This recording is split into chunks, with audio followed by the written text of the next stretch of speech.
Welcome to Channel 24.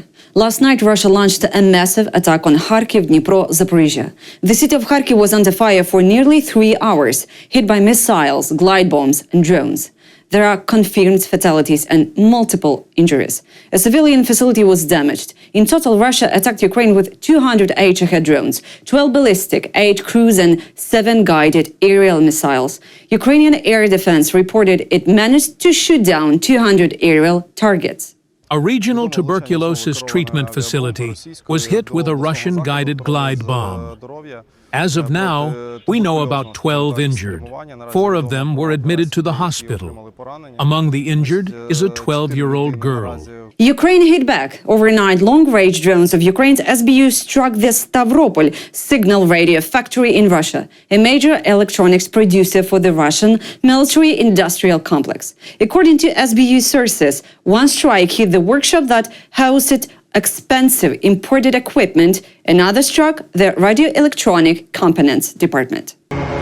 It's falling.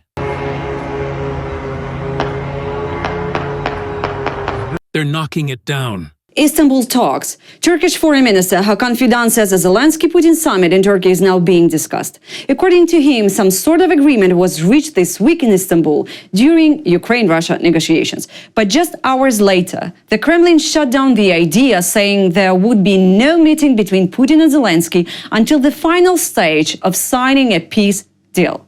Moscow sharply rejected Ukraine's president's call for a top-level meeting, calling both sides' positions diametrically opposite. The Kremlin's firm stance casts doubt on meeting Trump's 50-day deadline for peace. The clock is ticking before the new U.S. sanctions kick in.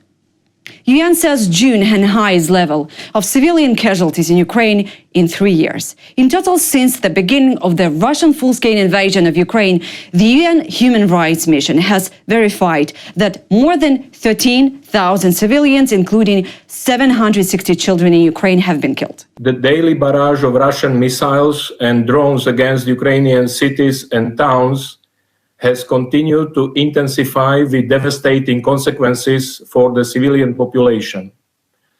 According to the Office of the High Commissioner for Human Rights, OHCHR, in June, civilian casualties in Ukraine reached a 3-year high. EU reacts to protests in Ukraine, as Ukrainians took the streets this week protesting a controversial law on anti-corruption agencies. EU ambassador to Ukraine, Katerina Maternova, issued a strong statement of support.